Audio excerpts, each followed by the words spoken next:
everybody. Welcome to Monday Night Live in Lexington, you guys. First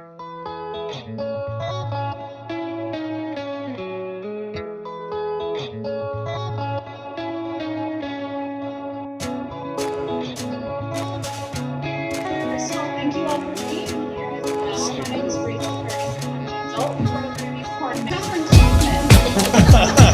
Miss Kathryn Kauffman, all the way from Lexington, joining us here tonight.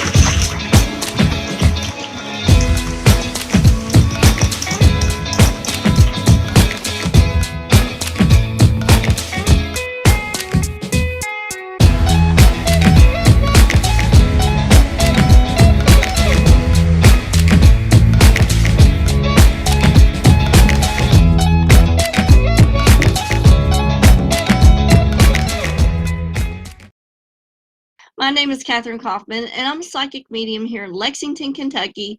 Welcome to my every Monday night show. Happy Monday, everybody. On the shows, we try to investigate what and who we are in this journey called life. Hey to all you guys over here on Instagram. I'm glad I finally got it to work. Let's do some shout outs over here on Facebook. Special shout out to Melissa Begley and her sidekick, Miss Cleo. Big kisses to you guys. Melissa Newman, Jessica McKinney. Yes, Melissa, it is indeed a magical Monday. Laura Day. Melissa says, hello, I can't wait to hear about grounding. It's one of my favorite things to do. Me too. I love it. Jessica McKinney, hey, how are you? Let's look over here on the professional page. Shout out to all you guys over there. If you want to join in the live chat, you need to be over on my personal page, Kathryn Kauffman. And that's the only page that I try to keep track of and engage in the live chat. Hey, to tell you more.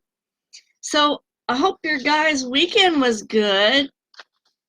And how many people know what grounding is and how to do it? Shout out in the comments if you already do grounding and you know what it is. Or if you have questions about what grounding is or question about the content tonight, drop it in the comments. If I don't get to it during the show, I definitely will answer and get to it after the show. Shout out to Joy over here on Instagram. Hey. And Melly Haw. Thanks for joining us this evening. Glad to see you here on Instagram. A special shout out to Rob Abbott and Betty Jo Coffee. And shout out to my neighbor, Rachel Smalley. Thanks for joining us tonight. Okay, see, doing well. Hope you're doing well also. Yes, I am, Jessica. Thank you very much, Jessica. She has a group called Haunted Kentucky. It's on Facebook. If you guys want to get in on haunted stories and things going on in Kentucky, check out Jessica's page, Haunted Kentucky. It's really awesome. Shout out up north to Patty O'Brien. What's the weather like up there, Patty? And Linda Williams. All right, let's start off with the latest. Okay, the latest on the news is that I am slowly getting stuff together to work on the webinar for advanced psychic protection. And this is more techniques for structures, property, homes. You can certainly adapt it to your person and in the office. And we'll probably look at techniques to do that as well. And, okay, Linda is viewing from Australia, and she says it's hot. Oh, my gosh. We would love a dose of hot right now, Linda, because the other day it was like, I don't know, 18 degrees. Thank you, Rob. Patty says 32 and more snow flurries and rain. Oh, I would much rather have snow than rain, Patty. Absolutely. So back to the webinar that's going to be coming up. I post all my teaching and webinars and stuff on the Facebook pages. So if you haven't liked and followed my professional page, Kathryn Kauffman Psychic Medium, go over there and give it a like now, because all of the postings of all the things that I'm doing and offering are going to be posted there. So definitely give it a like and hit follow and see first. Absolutely. Now let's go into what is grounding. And, you know, so many of my clients need this definitely, because when they come in, they're in the state of anxiety, state of panic.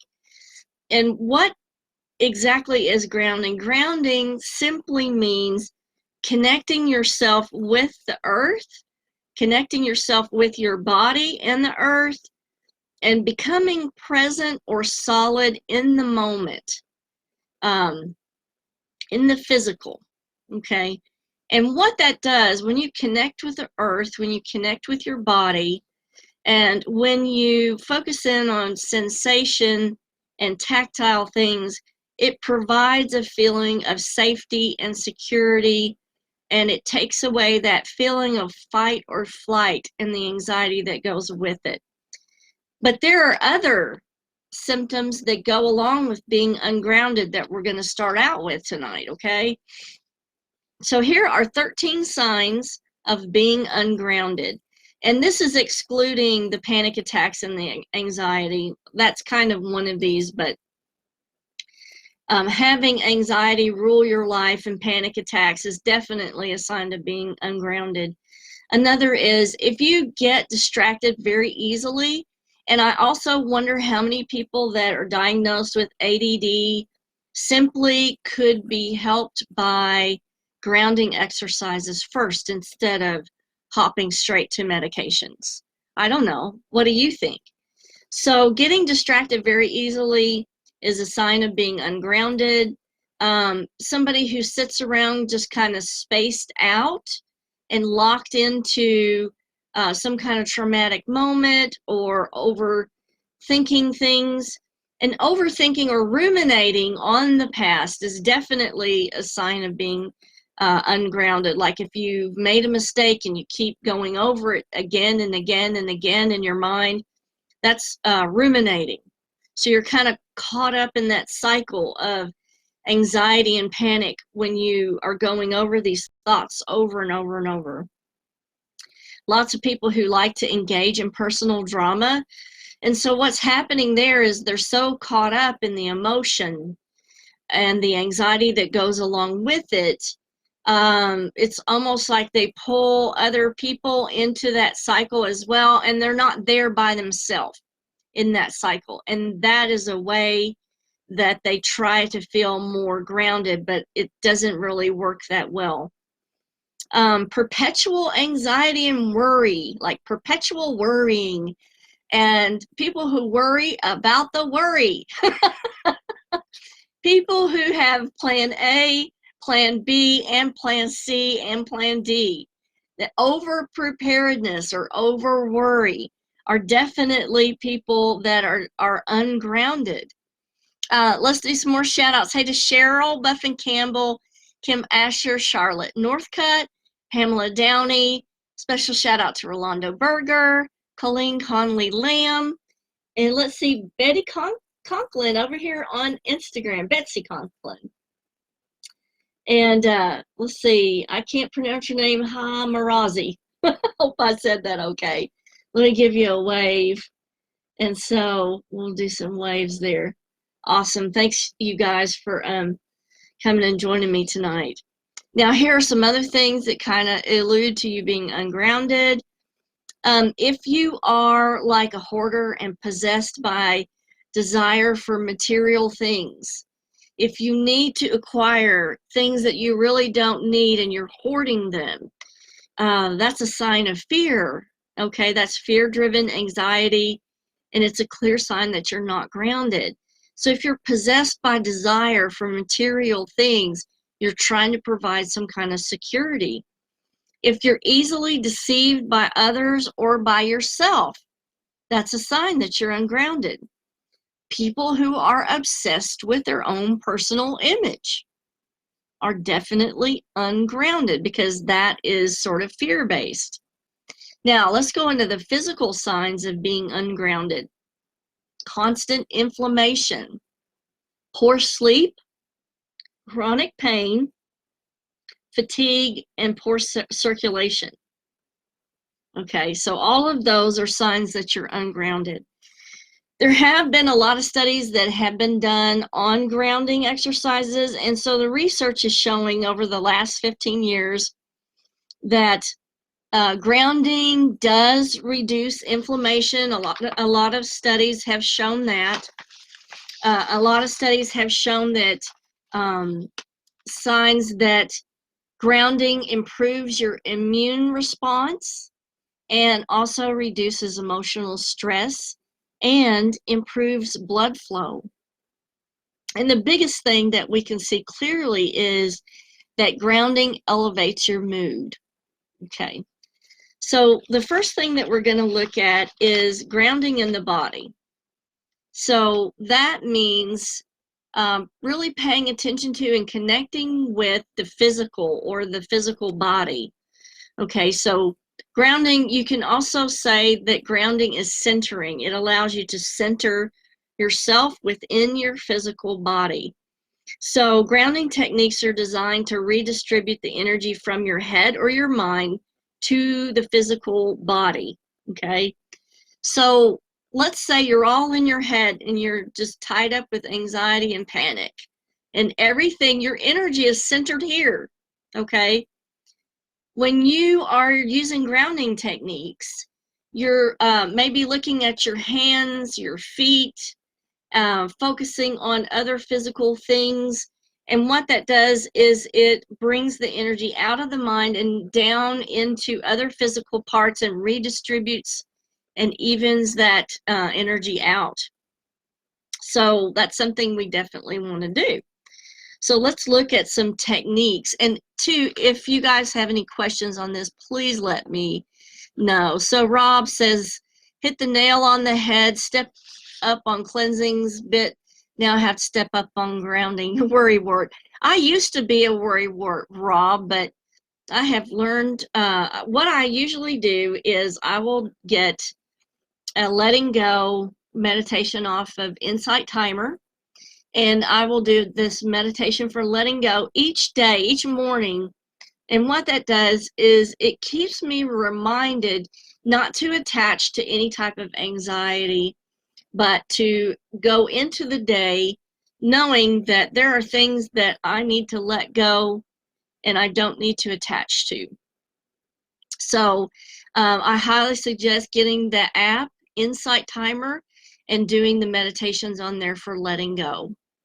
Hey to Alice, and let's see, Linda says she uses black tourmaline to ground herself.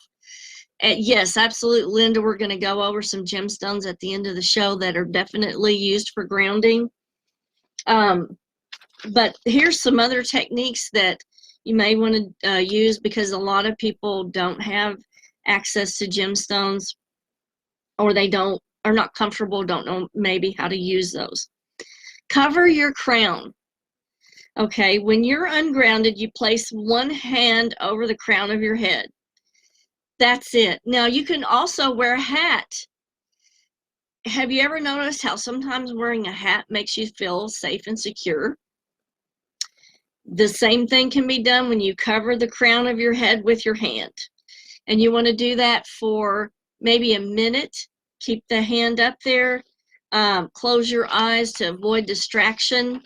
And that will bring you back down into the physical body.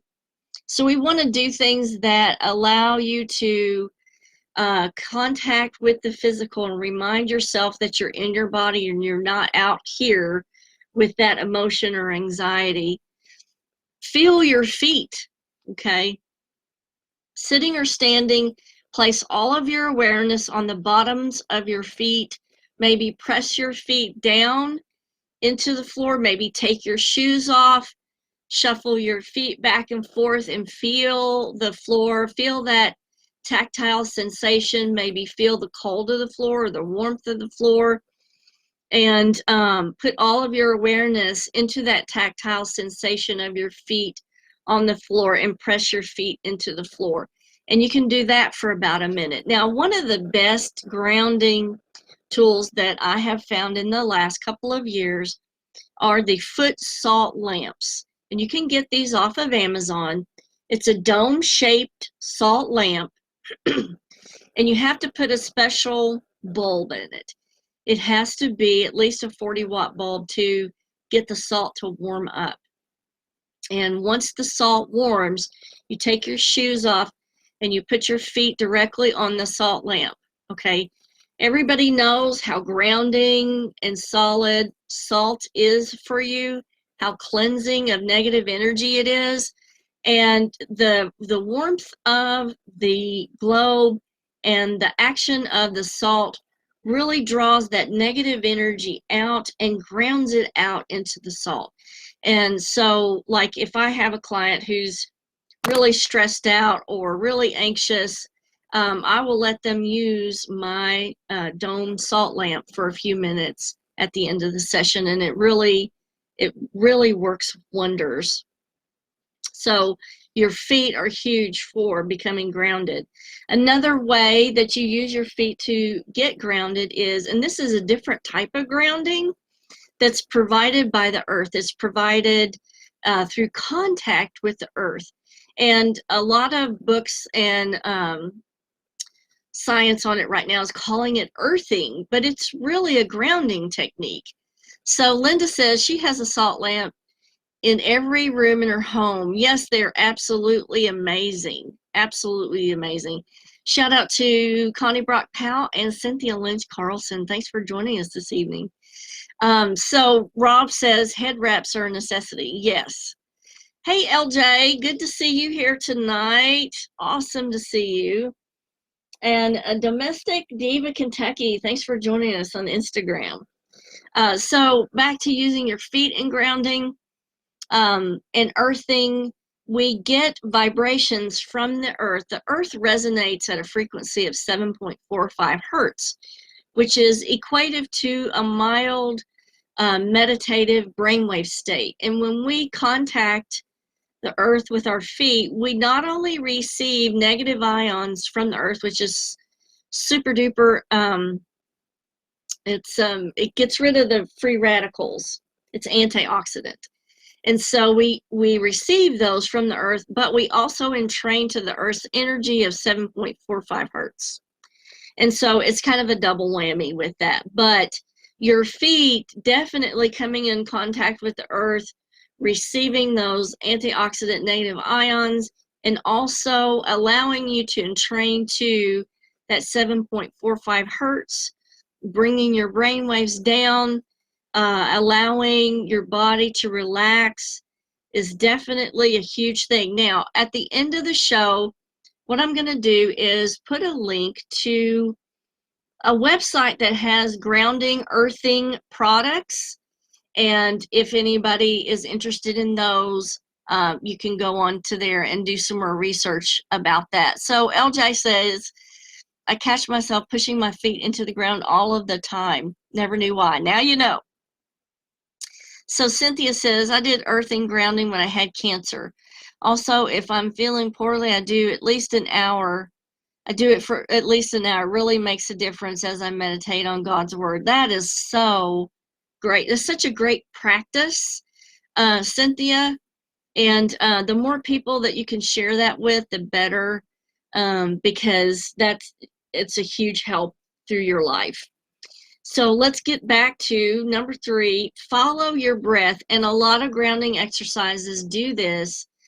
They focus on inhaling and exhaling and really sensing the air flowing through the airway passages and exhaling. And I took this step further in my own practice. What I try to do is to visualize the air from my lungs blowing leaves away, and the leaves kind of represent all of the negative things that may have accumulated during the day, and the leaves just tumble and tumble and tumble away from me. Sometimes I also will visualize the ocean, and the things that are negative are like jellyfish that are in the ocean that come in and collect and then are carried out. But breathing, really focus breathing and really sensing the breath, exiting and coming in. And what that does is it really brings you back into the physical. Hey, to Jen McGee and Amber Curtis. Okay, the next one is stand like a tree. Now, in the old days, I'm talking 30 years ago, when we learned how to ground, when we learned first about grounding, our teachers had us stand with our back to the tree. And so it was actually a physical thing that you did. You stood with your back in contact with the tree, and you actually did the breathing exercise then. And they had us feel the energy of the tree and feel the energy of the tree's roots going down. But this exercise actually says, if you can't get to a tree, or you can't, like it's in the middle of winter, it's 20, 30 degrees, you're going to be the tree. So when you stand, you're going to stand with your feet apart, tall, solid, and you're going to visualize, your feet being rooted to the ground and actually going down past the ground to where you're very rooted to the earth. And you're going to use that visualization of your feet extending into the ground beneath you. That way, what that does, guys, is it provides a feeling of being anchored. Okay, and so what does that do for you? All of these things are to help you feel safe, secure, and solid. Okay. Another thing to do for grounding is to take a cold shower. Now, this is something that you'll have to ask your physician if it's okay for you to do, especially if you have immune problems or if you have high blood pressure. But like if, let's say you're taking a shower, and at the end of the shower, just switch it over to cold and let that run for about 30 seconds. And so that really grounds you back into your body. But like I said, you do need to ask your physician if that's okay for you and your health situation.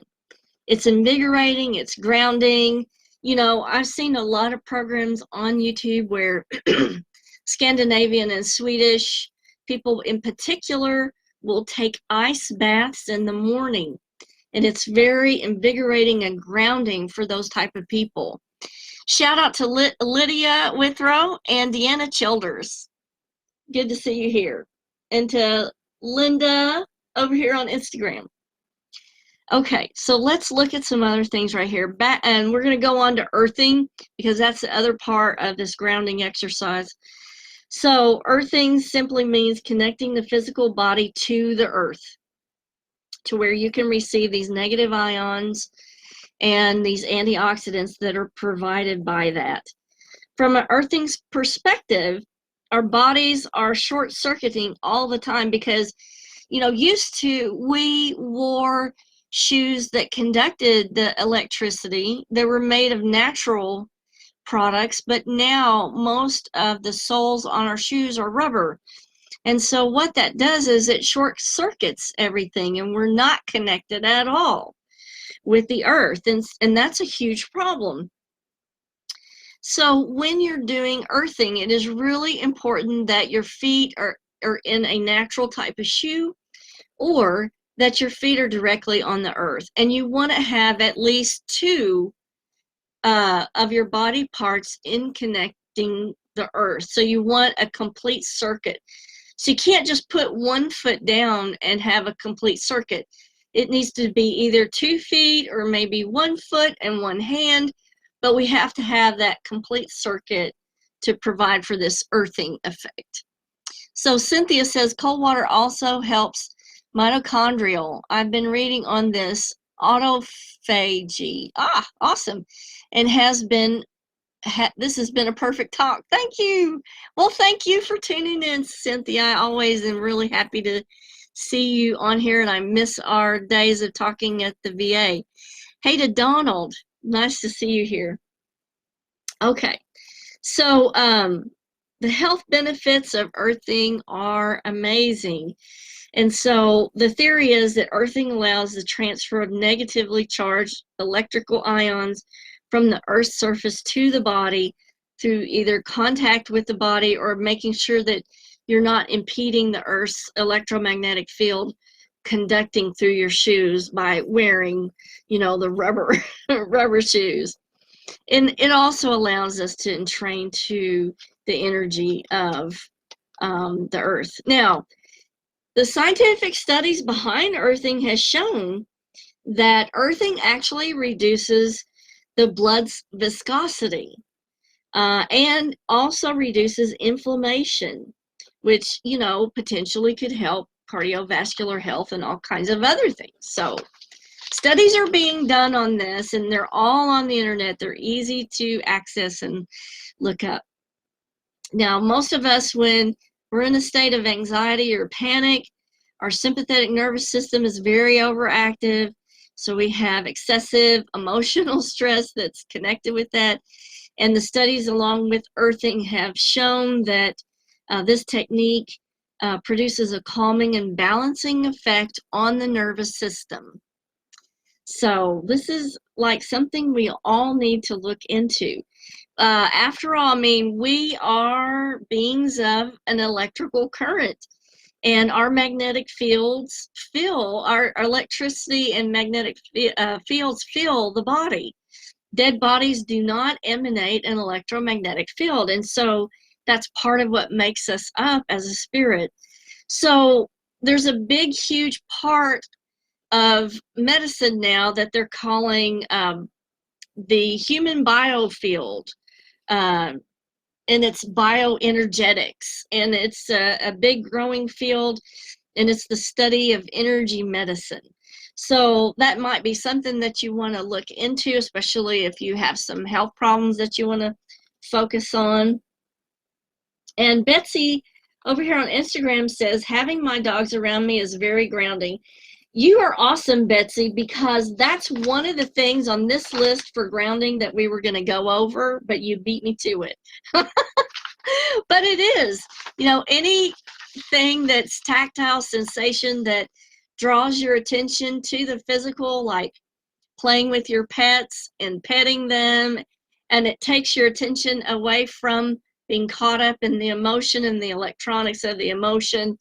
That's definitely something that we need to do. So let's see if I have anything else on here that we need to follow, but I'm going to give you a list of other grounding exercises. Now I just want to make sure I have covered all of these, and like I said, I will put a link to these earthing products in the comments after the show. So let's see. For best healing, the research is showing that if you're going to do earthing, it recommends that you come into contact with the earth at least 20 minutes a day. Of course, if you can't do that, anything, even 5 minutes a day is better than nothing. Now, if you cannot go barefoot, there are earthing shoes that you can purchase, and they will be in the link in the comments after the show. They have earthing bed sheets, earthing desk mats, wrist and body bands, earthing patches, earthing shoes. There's just about everything you can get for that. So let's go over some grounding exercises. And these things are really used for moments when you're in total panic. Like if you just get word that somebody is critically ill or they've passed away, keep a list of these things to do so that you have like a toolkit of emergency things that you can bring your focus back down away from the panic, the trauma, and the anxiety. The first thing to do is, again, take 10 slow, deep breaths, focus on your breathing, the sensation of your breathing. You definitely will want to splash some water on your face. And we see that a lot in movies, and I never knew exactly why they were doing that. And I was like, okay, they're splashing water on their face, I guess to feel better. Yes, it is to feel better, but there's a specific reason behind it, because the sensations of the cold bring you back to the here and now. So anything cold, like sipping a cold Coke or ice water, actually putting the glass or the bottle next to your skin feeling the sensation of it, even feeling the sensation of a cup that's cold or hot in your hands, focusing on the sensation of the heat in the physical will bring you back down into the physical realm and keep you from flying out with all of these emotions that can really take hold of you. If you wake in the middle of the night with a panic attack, the first thing you need to do, rub your arms, okay, and remind yourself who you are and where you are and what you're doing. And that will bring you back down into focus. So Laura says, I imagine I'm a tree with my roots going deep into the earth to get sustenance, water, and minerals. It helps to hug a tree and to lean onto it, if like you're one with the tree. That's the type of thing that, Laura, we were taught 30 years ago when I was first taught grounding. So, and we actually stood with our backs to the tree and tried to imagine that we were part of the tree. Okay, another thing that you can do for your quick list is to turn your attention to your clothes. Maybe feel of the material, the tactile sensation of it. Is it soft? Is it rough? Try to focus on that. Again, press your feet into the floor. If you're lying down, feel the contact between your head and the pillow, or your body and the actual bed. Any kind of physical sensation that you can focus on. If there are people talking in the room, really focus on their voices, the quality of their voice, what it sounds like, the echo, just anything that really draws you back into the physical and doesn't allow you to be locked into that emotion that's away from the body. Get up and walk around. Take a moment to go outside, get a deep breath of cold air, then come back inside. Clap or rub your hands together again, rub your arms, listen to certain noises that may be outside or down the hallway that really you can focus on the quality of the sound. Again, if you have a pet, that's an excellent one. Like Betsy said, spending time with your pet is definitely a huge grounding mechanism that you can use. If you have something like, let's say you have a hairband, put it on your wrist and just kind of pop it. And it brings your attention back to the physical and the sensation of that hairband popping on your wrist. And that's a good one to keep you grounded. And the last one I'm going to mention is putting on some instrumental music or something you really like and really focusing your full attention on the quality, the sound, the vibration of the music. And so these are all things that provide you with grounding. And grounding really helps a lot with all of those symptoms that we mentioned at the beginning of the show. I'm so glad that all of you guys took the time tonight to tune in to grounding. These videos are designed to not only help you, but to help my clients as well, now and in the future. So what I do is, if I get a lot of questions or a lot of clients that need the same information, I present them here every Monday night at 7 p.m. on the Monday night show. That way you guys can interact with me. You can ask me questions about it. And then I save the material, I save the shows, and I put them on my YouTube channel. So there are possibly shows that you're interested in that are probably on the YouTube channel already. There's a link in the description for this video for the YouTube channel. I urge you to go there and just feel free to browse through the videos and see if there's anything that sparks your interest. Subscribe to the YouTube channel. Hit follow me and see first on the Facebook page to get the latest updates and stuff. And hop over to my professional page, Kathryn Kauffman, Psychic Medium, and please give it a like, share it with your friends, and hit follow on there. It really helps the show a lot. And I will see you guys next Monday night. You guys have a fabulous week. Kisses from Kentucky, and I will see you later. Bye-bye.